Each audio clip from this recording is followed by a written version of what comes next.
Doctores, buenos días. Buenos días, doctora, buenos días. Doctor Casma, buenos días. Buenos días. Bueno, ¿puede empezar, doctora? Ok, doctor, gracias. Doctores, buenos días. Vamos a empezar con la clase del día de hoy correspondiente a los defectos posturales que ameritan tratamiento de rehabilitación y como médicos generales ustedes deben conocer porque durante el SERUMS van a hacer campañas de salud y también la parte preventiva es importante, ¿no? Entonces, el día de hoy vamos a desarrollar los defectos posturales más frecuentes. Doctor Gustavo Peña. Sí, doctora, buen día. Buen día, doctor. Doctor, ¿cómo definiríamos un defecto postural?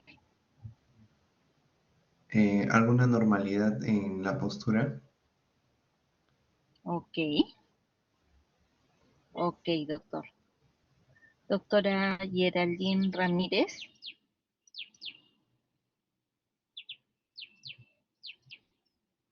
Doctora Geraldine.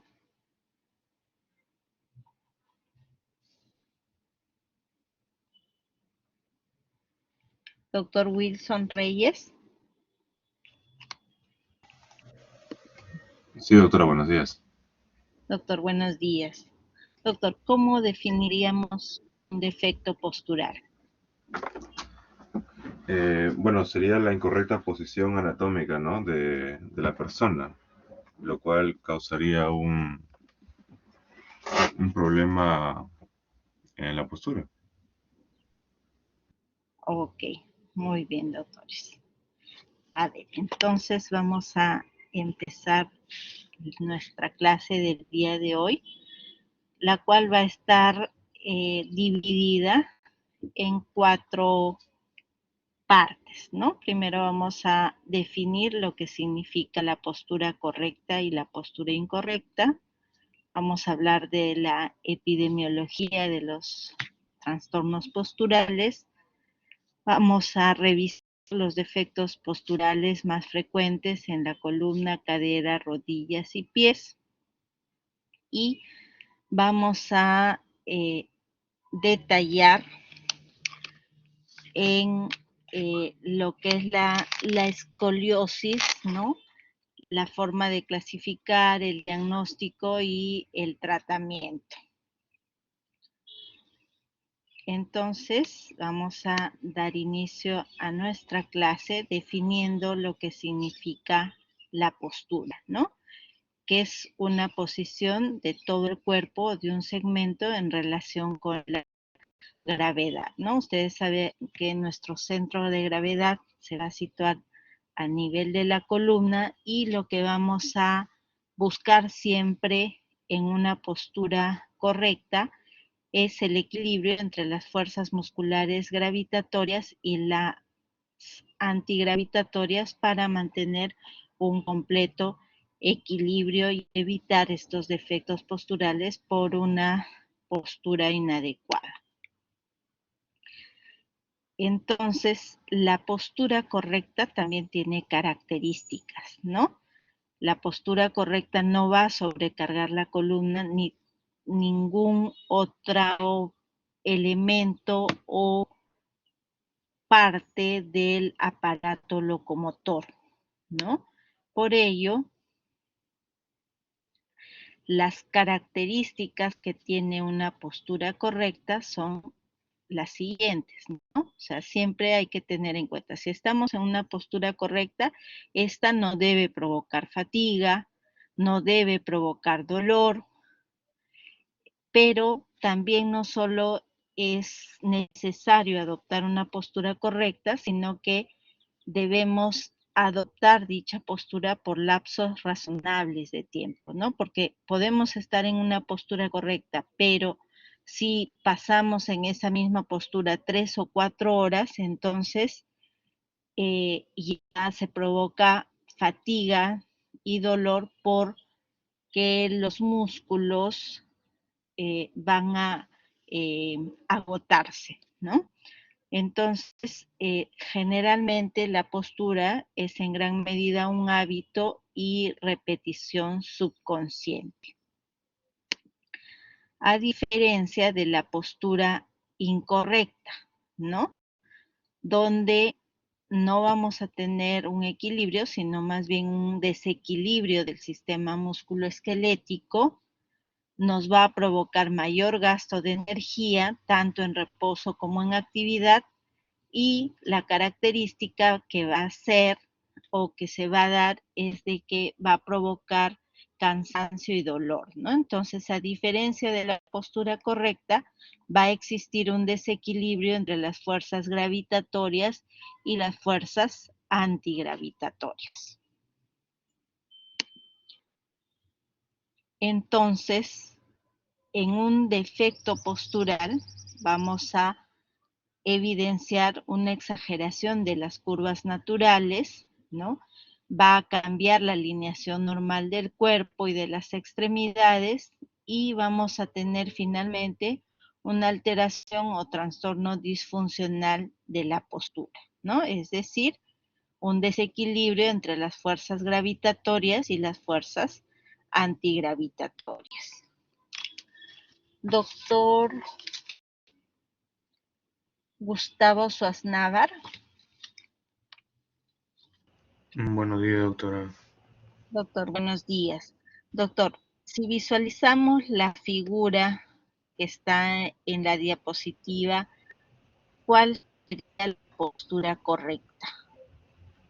La postura correcta sería la tercera, doctora. Ok. ¿Por qué, doctor? Porque es aparentemente sin esfuerzo y está relajado. En cambio, en la primera se ve una gran cifosis y en la segunda es una postura muy recta, pero está siendo intencionada por el paciente. Ok, muy bien, doctor Gustavo, ¿no? Entonces, siempre debemos buscar el equilibrio entre las fuerzas gravitatorias y las antigravitatorias, ¿no? Entonces, como bien decía el doctor, ¿no? En la tercera imagen tenemos de que los tobillos están a 90 grados, las rodillas a 90 grados, la cadera a 90 grados y la columna a 90 grados, ¿no? A diferencia de la segunda, que los tobillos no van a estar a 90 grados, la rodilla tampoco, y menos la cadera, ¿no? Lo que provoca una rectificación del eje dorsal y lumbar y lo que nos va a ocasionar una postura incorrecta que se puede convertir en un defecto postural subsecuentemente, ¿no? Y la tercera, o perdón, la primera imagen en la que igualmente no tenemos los tobillos a 90 grados, la rodilla a 90 grados, ni la cadera a 90 grados y menos la columna, ¿no? Teniendo una hipercifosis dorsal. ¿Alguna pregunta, doctores? ¿Hasta este momento o todo está claro? Todo claro, doctor. Ok, doctor Edson. Continuamos entonces. Si hablamos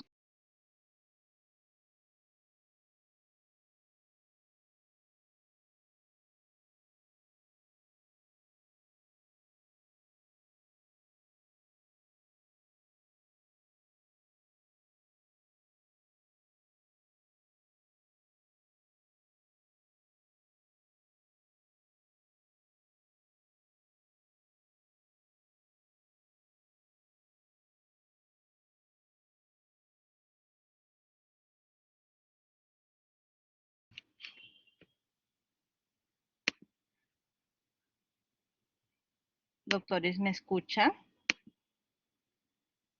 Sí, doctor, ahora sí. Ahora sí, ¿no? Están visualizando la la diapositiva. Cierto. Sí, doctora.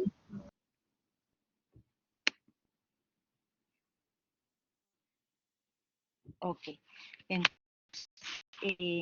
Decíamos que dentro de la epidemiología, un defecto postural se puede presentar en 1 de cada 5 niños, ¿no? Es mayor esta incidencia en la población infantil debido a los factores ambientales, a los factores hereditarios y también a los factores culturales, ¿no? ¿Qué implica un defecto postural? Como decíamos, va a ser o se va a presentar alteraciones a nivel del músculo, a nivel esquelético y también a nivel articular, ¿no? Entonces, van a llevarnos a mecanizar actitudes de tipo compensatorio, ¿no? Con relación a posiciones tanto estáticas como dinámicas, y lo cual va a llevar al defecto postural, ¿no? Dándonos disfunciones tanto al movimiento y, como decíamos, al desequilibrio entre las fuerzas gravitatorias y las fuerzas antigravitatorias, ¿no? Si ese defecto postural nosotros no lo evidenciamos a tiempo, podemos hacer que en la vida adulta ese defecto postural condicione a otro tipo de patologías que también van a repercutir en la calidad de vida y la salud psicofísica de nuestros pacientes, ¿no? Por ello, la importancia de un diagnóstico y de una intervención precoz. ¿Cuáles son los defectos posturales más frecuentes en la columna, en la cadera, en las rodillas y los pies? En la columna, ¿cuál creen que es el defecto postural más frecuente, doctora Lisset Mamani? Doctora, buenos días, ¿me escucha? Sí, doctora. Doctora, ¿podría ser la escoliosis? Exacto. Así es, doctora. Muy bien. ¿No? La escoliosis es una de las patologías más frecuentes, catalogada como un defecto postural. Muy bien, doctora. Entonces vamos a revisar las patologías más frecuentes. Empezamos con el metatarso adductus. Cuando decimos que un niño presenta un metatarso adductus, siempre, como les decía, para hablar de un defecto postural, hay que trazar esa línea media y tener en cuenta el centro de gravedad, ¿no? Entonces, vamos a evidenciar un metatarso adductus cuando el antepié se encuentra en aducción, ¿no? Porque si yo trazo la línea media, el antepié va a estar aducido, desviado hacia adentro, ¿no? Con respecto a la línea media, y el borde externo va a estar convexo, ¿ya? Entonces, si tenemos estas características, estamos frente a un metatarso adductus. Otro defecto postural que tenemos es el pie plano, ¿no? Cuando hablamos de un pie plano, si volvemos a la figura anterior, tenemos la plantigrafía de un pie normal, ¿no? Donde el arco va a ocupar la parte interna del pie, ¿no? Sin embargo, cuando hablamos de pie cabo, este arco va a estar descendido, aplanado o hundido, ¿no? Entonces no se va a visualizar, ¿no? Y el borde interno del pie va a contactar con el piso, a diferencia del pie cabo, ¿no? Tenemos el pie normal donde evidenciamos el arco longitudinal interno, y en el pie cabo lo que vamos a ver que este arco longitudinal está más elevado, ¿no? Entonces, ello va a provocar una excesiva sobrecarga a nivel de los metatarsianos, ¿no? Y a nivel de talón, ocasionando dolor. Entonces, la diferencia entre el pie plano y el pie cabo, ¿cuál sería, doctora Ángela López? Buenos días, doctora, ¿me escucha? Sí, doctora, sí la escucho. Bueno, como usted mencionó, el pie plano es aquel donde el borde interno, el arco plantar va a contactar con el piso, en cambio el pie cabo, el arco va a estar mucho más elevado, ¿no? Ok, muy bien, doctora. Continuamos entonces, ¿no? Cuando hablamos del calcáneo valgo, cuando el talón va a estar rotado hacia afuera, ¿no? Respecto al eje longitudinal, ¿no? Evertido o pronado, ¿no? Entonces siempre para hablar de defecto postural tenemos que tener en cuenta la línea media. A diferencia del calcáneo varo, ¿no? Donde el talón va a presentar una rotación interna respecto a su eje longitudinal y va a estar invertido o supinado, ¿no? A ver, doctora Litsi Cárdenas. Buenos días, doctora, ¿me escucha? Buenos días, doctora. Sí, doctora. Doctora, ¿cuál sería la diferencia entre el calcáneo valgo y el calcáneo varo? Bueno, el calcáneo valgo, el talón va a estar va a tener una rotación externa, ¿no? Mientras que el calcáneo varo va a tener una rotación interna, talón. Ok, muy bien, doctora. Continuamos. El geno valgo, ¿no? Sí, doctor Carr. Dígame. Sí, doctora, buenos días. Una consulta. Usted mencionó que las posturas incorrectas en el tiempo pueden transformarse en un defecto postural. ¿Estas posturas que estamos viendo o estos defectos Exacto. posturales en su mayoría se deben a posturas incorrectas en la infancia o la etiología principal ya es un tema congénito? Esa era la pregunta. Claro. Gracias. Sí, doctor. O sea, el defecto postural se puede dar por una postura inadecuada, pero también ustedes saben que existen patologías que van a condicionar ese desequilibrio entre las fuerzas gravitatorias y antigravitatorias, ¿no? Entonces, por ejemplo, un niño con parálisis cerebral puede desarrollar trastornos posturales por la espasticidad, ¿no?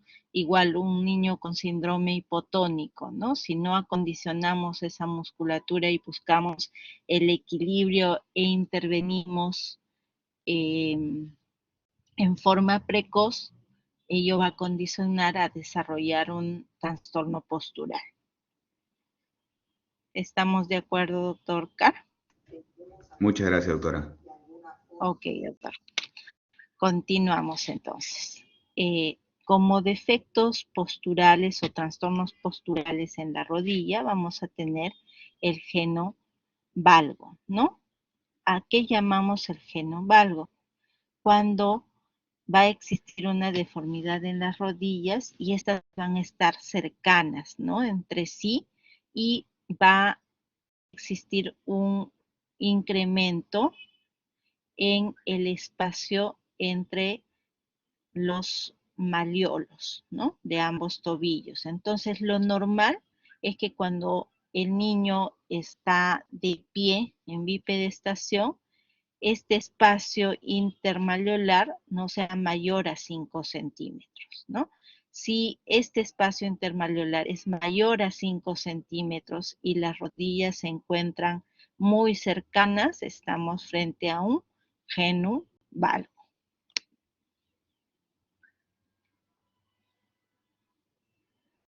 A diferencia del genu. En el genu varo vamos a tener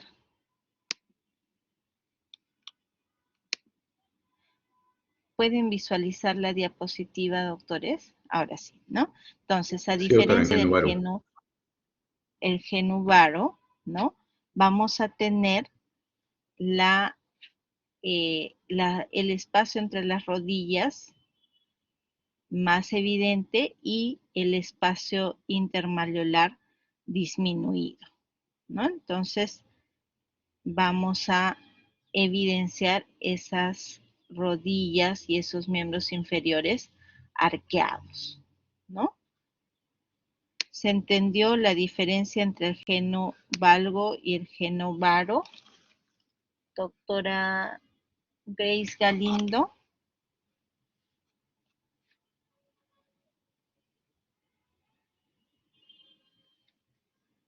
Doctora Grace. Doctora Diana Wong.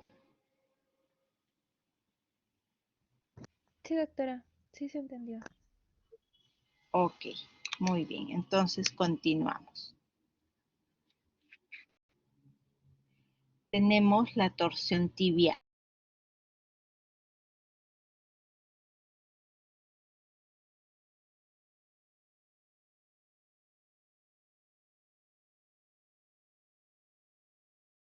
¿No? Respecto a su eje longitudinal y también respecto a la rótula, ¿no? Entonces, el tobillo va a girar hacia adentro y vamos a tener que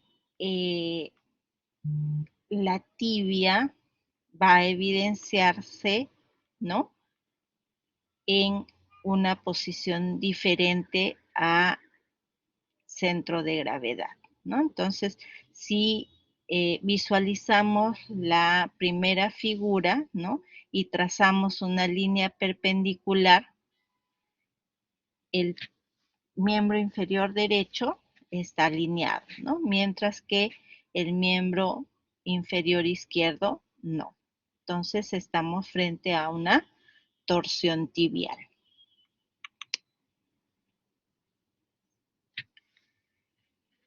Y también tenemos las tibias varas, ¿no? Cuando señalamos que estamos frente a unas tibias varas. Son las clásicas tibias en paréntesis, ¿no? O piernas en O. Estas pueden ser unilaterales o bilaterales, ¿no? Entonces va a haber una alteración de la alineación de las piernas, entonces las rodillas van a quedar muy separadas, ¿no? Y los malleolos van a estar también no juntos como veíamos en el defecto postural anterior, ¿verdad? Si tenemos el genu varu, las rodillas o el espacio entre las rodillas está más separado, sin embargo, el espacio intermalleolar está disminuido, ¿no?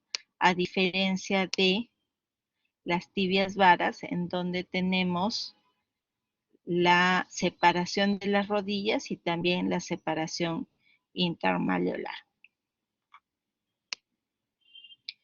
Continuamos, ¿no? Con respecto a los defectos posturales,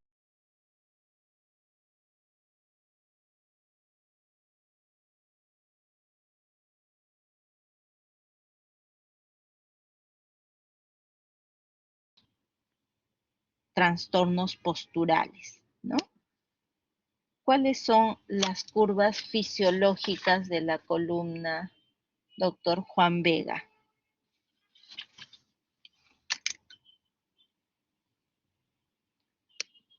Doctor Juan. ¿Sí me escucha, doctora? Sí, doctor, sí lo escucho. Sí, es lordosis, sifosis y lordosis. Ajá, tenemos una lordosis cervical, una sifosis dorsal, una lordosis lumbar y una sifosis sacra, ¿no? Esas son las curvas fisiológicas de nuestra columna, ¿no? Pero cuando hablamos de hipersifosis, ¿no? Cuando esta curva normal se acentúa, ¿no? Y vamos a evidenciarla a la inspección, sobre todo lateral o de perfil, ¿no?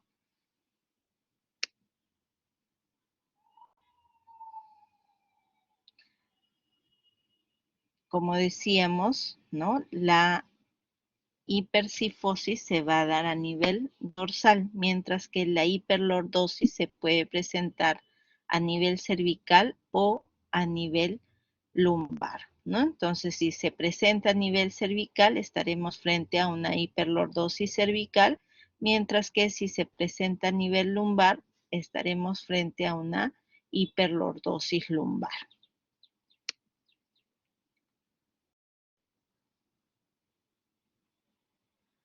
Es importante también cuando hablamos de defectos posturales de la columna, de tener en cuenta la discrepancia de los miembros inferiores, ¿no? O la dismetría de los miembros inferiores, donde una extremidad va a ser más larga que la otra. Normalmente nosotros no somos simétricos al 100%, ¿no? Entonces una diferencia aceptable sin síntomas puede ser hasta de 1 centímetro, ¿no? Pero si esta es mayor o el paciente está presentando dolores secundarios, debe de corregirse esta discrepancia para evitar provocar alteraciones a nivel de la rodilla, del tobillo o de la cadera por esta asimetría. Entonces, también hay que tener en cuenta y es muy importante cuando estamos sospechando de un trastorno postural a nivel de la columna, de descartar una discrepancia de miembros inferiores. Ahora sí vamos a la escoliosis, ¿no? La escoliosis como un trastorno postural característico y que ustedes deben saber cómo identificarlo, porque como les decía, cuando hagan el SERUMS pueden hacer campañas de salud en los colegios y evidenciar en forma precoz este defecto postural, ¿no? Entonces, ¿cómo definimos la escoliosis, ¿no? Si bien es cierto la hipercifosis o la hiperlordosis era la acentuación de la columna dorsal, ¿no? O cervical o lumbar. En el caso de la escoliosis, la desviación se va a dar a nivel lateral, ¿no? Y donde vamos a evidenciar la simetría de hombros, el nivel pélvico también va a estar alterado y podemos tener la simetría de pliegues, ¿no? Entonces, clínicamente, vamos a evidenciarla de esta forma. ¿Cómo clasificamos la escoliosis, no? Por su etiología puede ser neuromuscular debido a alteraciones neurológicas o musculares, como escoliosis congénita causada por malformaciones vertebrales de nacimiento y la escoliosis idiopática que va a constituir más del 80% de todas las escoliosis y su causa va a ser desconocida. Doctora Ángela Vázquez. Sí, doctora. Doctora, ¿me puede dar un ejemplo de escoliosis neuromuscular?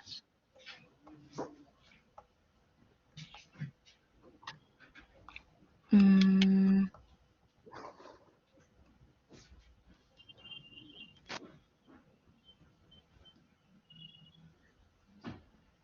paciente con mielomeningocele le podrá presentar una escoliosis, doctora? Sí, doctora.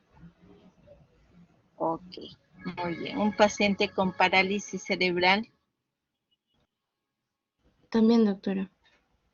Ok, Muy bien, doctora. Doctor Frank Moreno. Sí, doctora, buenos días. ¿Cómo está, doctor? Doctor, un ejemplo de escoliosis congénita.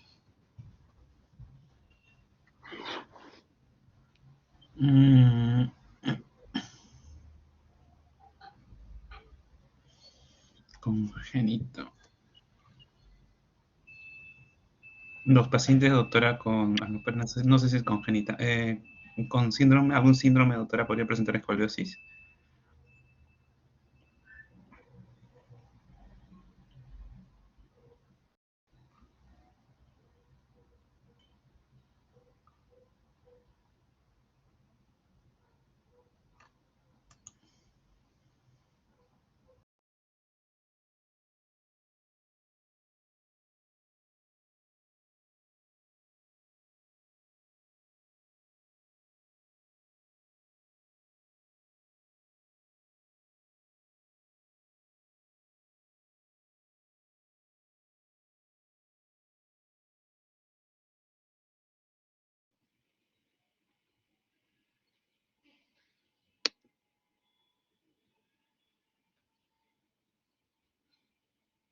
Doctor Frank. Sí, doctora, le mencionaba si podría estar relacionado a algún síndrome, ¿no? Una escoliosis congénita. Ajá, ya.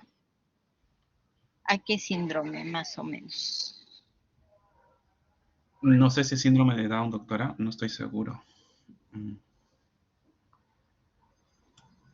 Claro, el síndrome de Down se caracteriza por un síndrome hipotónico, ¿no? Y la hipotonía nos puede llevar a una escoliosis, pero no todos los niños con síndrome de Down van a presentar escoliosis, ¿no? Por ejemplo, si tenemos un paciente con una espina bífida, ¿no? O con un aplastamiento vertebral, también podemos tener una escoliosis congénita, ¿no? El síndrome de Marfan también dentro de de las alteraciones que presenta puede cursar con una escoliosis, ¿no?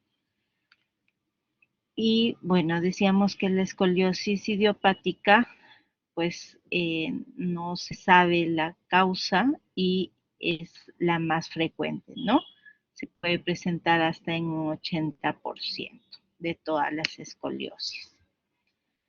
En cuanto a la escoliosis o al sistema de clasificación de la escoliosis según la edad, podemos tener la escoliosis idiopática infantil, que se puede diagnosticar desde el nacimiento hasta los 3 años de edad, la escoliosis idiopática juvenil, que se va a evidenciar entre los 4 y 9 años de edad, y la escoliosis idiopática del adolescente, que se puede dar entre los 10 años y la madurez esquelética, ¿no?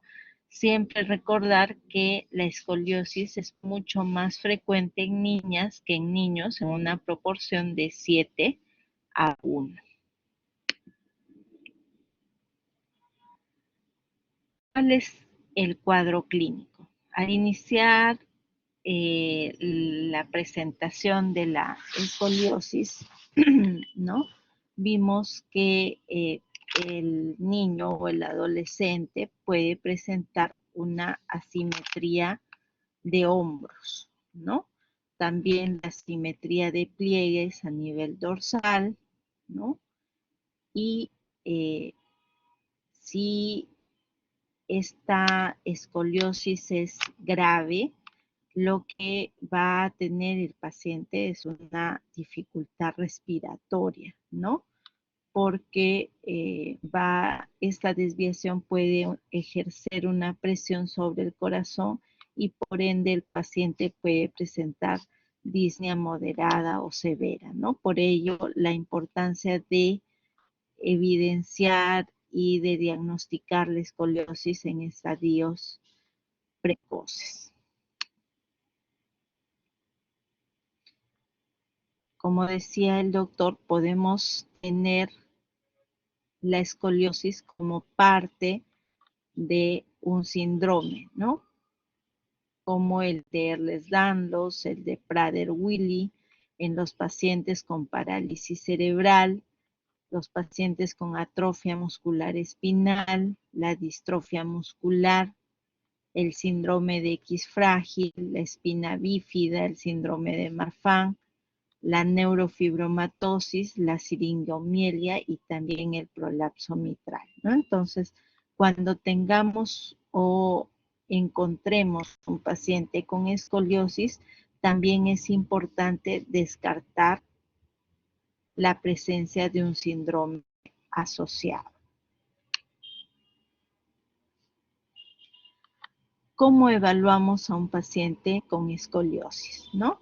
A la inspección es muy importante evidenciar si el paciente presenta manchas de café con leche que nos estarían dando la idea de que ese paciente puede presentar una neurofibromatosis y secundariamente está haciendo la escoliosis, ¿no? Es importante, como les decía también, evaluar el tono muscular para descartar una parálisis cerebral. La prueba de flexión de Adams, ¿no? Cuando pedimos al paciente que se incline hacia adelante, nos va a permitir ver la asimetría, ¿no? Y la prominencia de uno de los lados del tórax, ¿no? Para evidenciar esta alteración postural, ¿no? También es importante evaluar la marcha del paciente porque ello nos va a permitir ver las asimetrías, ¿no? Tanto en los hombros como en las caderas o las basculaciones pélvicas y también, como les decía, evaluar si existe una diferencia entre un miembro inferior y el otro, ¿no? Para poderlo compensar. En todos los pacientes que presentan escoliosis, deberíamos hacer un examen neurológico completo para descartar un síndrome asociado.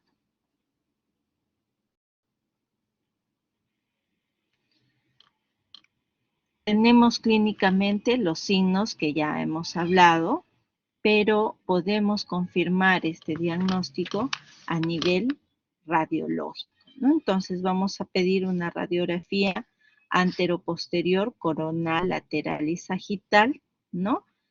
Que nos va a permitir medir el ángulo de Cobb y definir si estamos frente a una escoliosis de grado leve, moderado o severo, ¿no? Pediremos la resonancia magnética siempre y cuando estemos sospechando de una compresión medular. ¿Cómo medimos el ángulo de Cobb, no?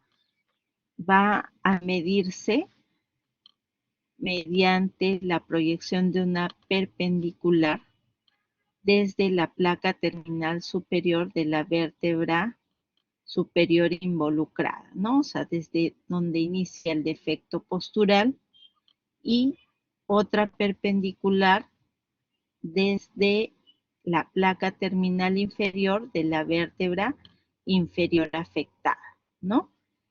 Cuando tenemos un paciente con escoliosis a doble curva, los ángulos de Cobb se deben medir independientemente para ambas curvas.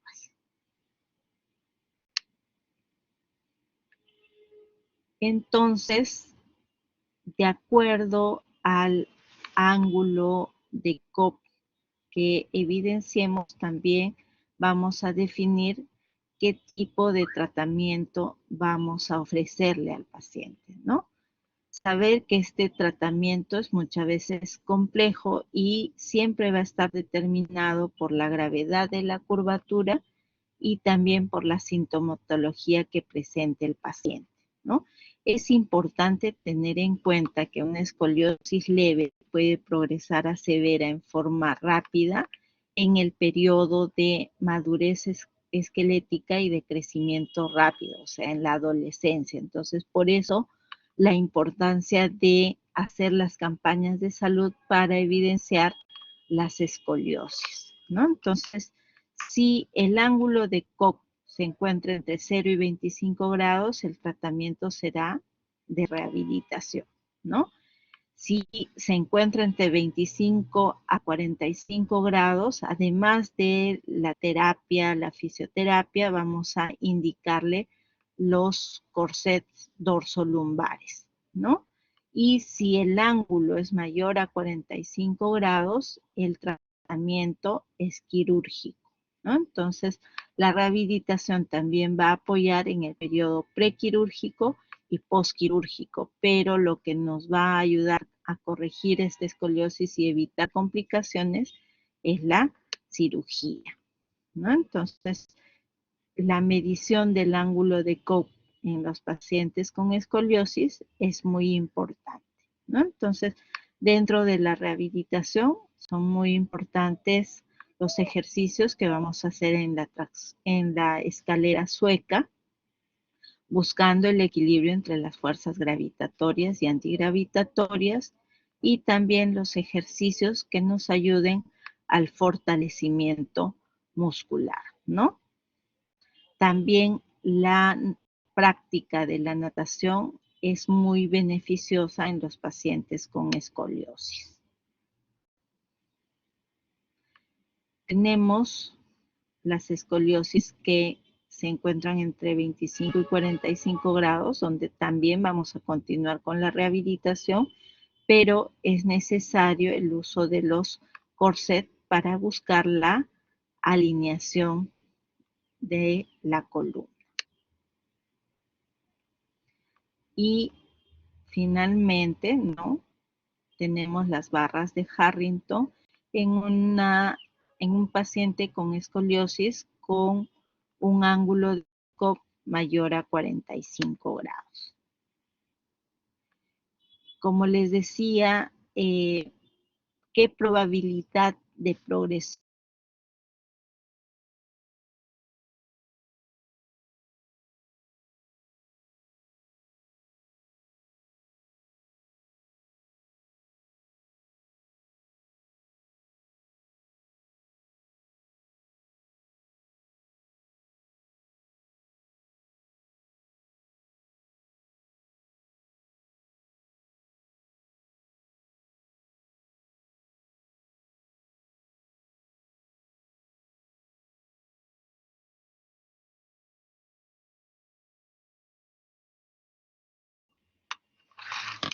Igual, las curvaturas torácicas y las dobles curvas primarias tienen un mayor riesgo de progresión que las curvaturas únicas lumbares o toracolumbares, ¿no?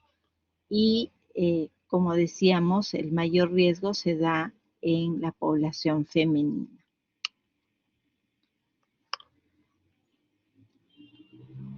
Decíamos que los defectos posturales en la población infantil se han incrementado debido a factores medioambientales, influencias hereditarias y culturales, ¿no? Entonces, ahora que los niños han estado realizando las clases virtuales, han pasado mucho más tiempo frente a la computadora, ¿no? Entonces, sí,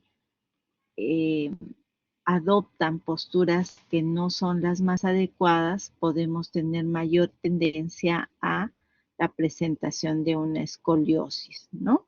Y recordar que no siempre el defecto postural solo va a implicar la parte ósea, ¿no? Sino también muscular y articular. Y el problema de un defecto postural o de un dolor nos va a llevar a adoptar las posturas inadecuadas que luego se pueden estructurar. Por eso es importante recalcar a los padres en que los niños puedan adoptar una postura adecuada, ¿no? Por ejemplo, no deben estudiar echados en la cama y menos en decúbito ventral, ¿no? Eso también va a llevar a un defecto postural posterior. Como decíamos, si no corregimos en periodos tempranos, cuando ésta sea evidente, no solo va a provocar alteraciones físicas, como decíamos, la dificultad respiratoria, sino también va a alterar la salud psicológica del paciente porque esta va a ser evidente y va a dañar también la autoestima del paciente, ¿no? Por eso la importancia de la identificación precoz y la intervención precoz.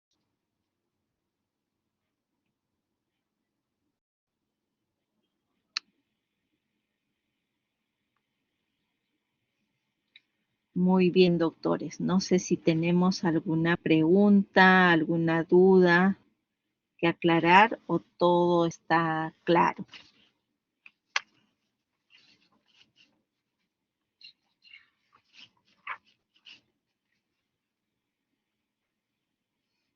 Doctora Claudia Tapia. Sí, doctora Melvi, dígame.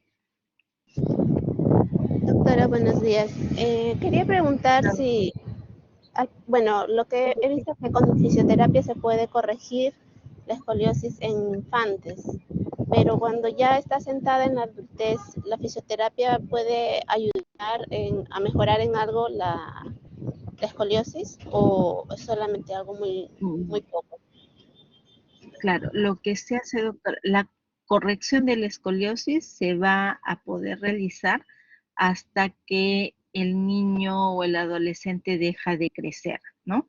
En la edad adulta, lo importante es evitar que esa escoliosis progrese, ¿no? Entonces, por eso es que la rehabilitación es importante, ¿no? Para evitar y, como les decíamos, compensar los desequilibrios entre las fuerzas gravitatorias y las antigravitatorias.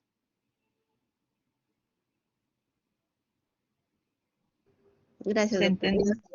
Ok, doctora. ¿Alguna otra pregunta, doctores? Sí, doctora Lisette, dígame. Doctora, sí, yo tenía la duda con respecto al corsé dorsolumbar. En el caso que el paciente lo utilice, ¿también sería bueno que pueda hacer rehabilitación o ya no sería necesario? Claro, por supuesto, sí, sí, sí. En los 3 grados, ¿no? De la escoliosis leve, moderada y severa, la rehabilitación va a estar presente, ¿no? Sino que en la escoliosis leve es primordial, ¿no? En la escoliosis moderada y severa va a ser parte del tratamiento, ¿no? Porque el paciente inclusive con escoliosis severa que se opera debe tener un programa de rehabilitación antes de la cirugía y después de la cirugía. Gracias, doctora. Ok, doctora Lisset. ¿Alguna otra pregunta, doctores? Doctora, una consulta. Usted mencionó síndrome. Mi consulta es que si, yo me imagino que la escoliosis también está relacionada con el pectorum excavatum que presentan estos pacientes. Y mi pregunta es si si hiciera la operación para reducir este pectorum excavatum, ¿habría alguna mejoría también en la escoliosis?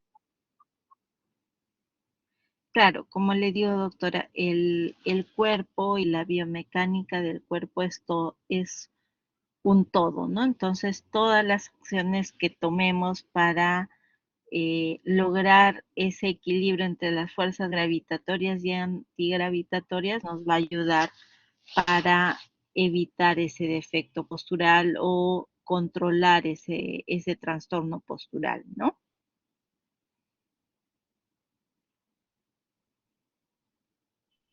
¿Se aclaró, doctora Claudia? Sí, doctora. Ok. Muy bien, doctores. ¿Alguna otra pregunta? Sí, doctora, una consulta. Sí, doctor, dígame.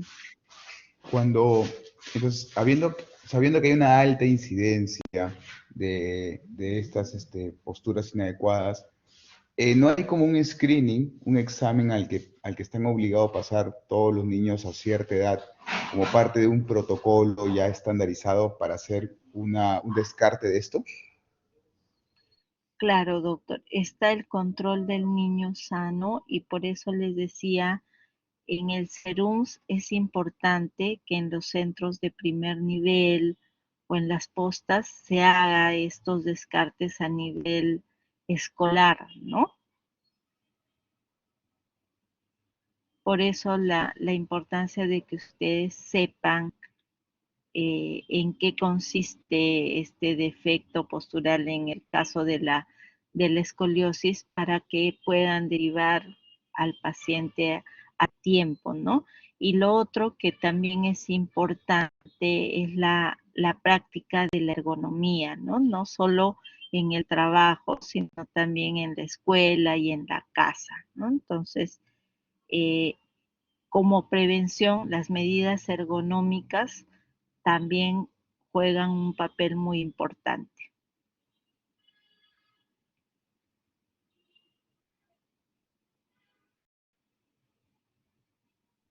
Gracias, doctora. Ok, doctor Carlos. ¿Alguna pregunta adicional, doctores? Doctora, buenos días. Doctora, el corset dorso-lumbar en un paciente adulto mayor, ¿va a ser de una manera perenne? Supongamos que el paciente, no sé si, bueno, no mejora, pero se siente un poco incómoda por la presión del corset. ¿Podría haber otro material que le pueda dar un poco más de comodidad, siendo Claro, siendo la misma eficiencia? Ajá, doctor, en un paciente adulto mayor hay que ver también esa capacidad respiratoria, cardiovascular que tienen, ¿no? Entonces, en ellos se puede usar el corset semirrígido también, ¿no? Y a tolerancia, y la idea es de que cuando el paciente coma, esté descansando, entonces pueda retirárselo, ¿no? Eh, donde es crucial el uso del corset para evitar y corregir la progresión es en la adolescencia, ¿no? Hasta que el niño deje de crecer. Una vez que el niño, el adolescente deja de crecer, ya luego, como les decía, es evitar la progresión, ¿no?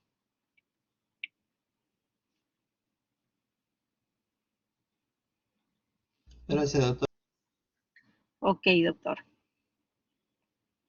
¿Alguna otra pregunta adicional, doctores, o todo está claro?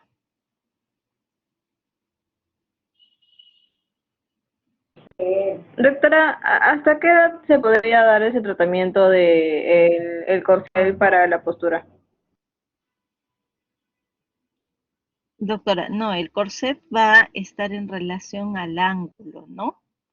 Pero como les decía, o sea, el uso del corset así en forma eh, obligatoria, trascendental, es entre los 14, 16 años, ¿no? O sea, nosotros sabemos que las niñas, luego de que empiezan con la primera menstruación, los 2 años después van a ser de crecimiento rápido y luego se va a estancar el crecimiento. Entonces, en esa etapa es donde debemos de cuidar la aparición y la progresión de los defectos posturales y es también en esta etapa que tenemos la oportunidad de corregirlos, ¿no?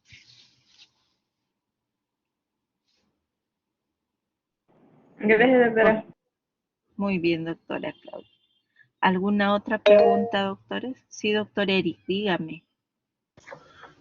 Sí, doctora, buenos días. Quería hacer una consulta.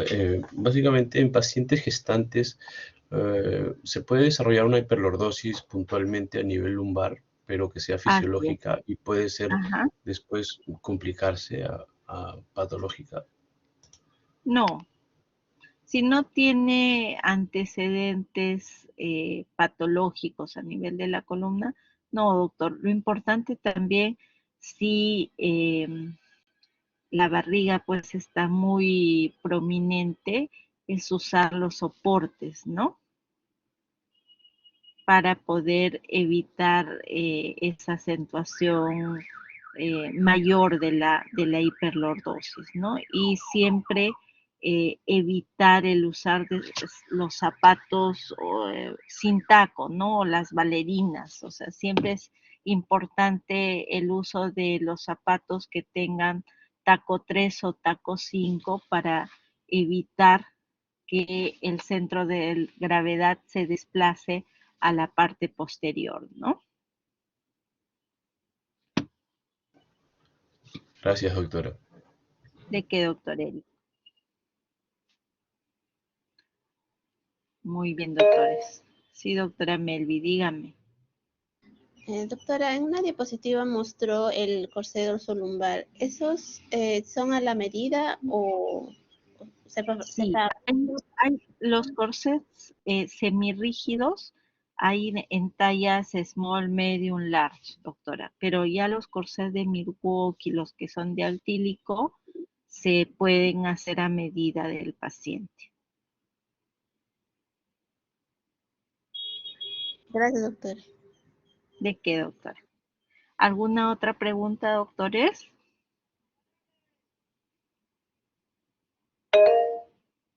Sí, doctora Jenny, dígame. Doctora, sí, doctora, con respecto a la cifosis, ¿hay algún protocolo de tratamiento que debemos de seguir, así como sucede en la escoliosis? Sí, doctora, lo importante es la identificación de la causa que está provocando la cifosis, ¿no? Y como les digo, para todo defecto postural lo importante es evitar el desequilibrio entre las fuerzas gravitatorias y antigravitatorias, ¿no? Y en los pacientes con cifosis a veces decimos, bueno, le ponemos el corrector de postura, ¿no? Pero si el paciente no fortalece la musculatura, a la larga ese corrector de postura es contraproducente porque nos está llevando al desacondicionamiento y al adelgazamiento del músculo, lo cual nos va a llevar a un defecto postural, ¿no?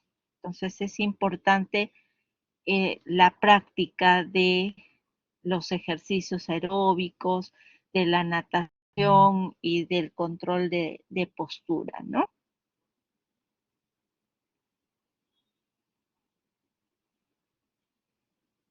¿Se entendió, doctora Jenny? Sí, doctora, gracias. Ok. Muy bien, doctores. Entonces vamos a dar por terminada la clase del día de hoy y nos estaremos encontrando en las prácticas que nos toque compartir. Gracias por su atención y ya nos estamos viendo.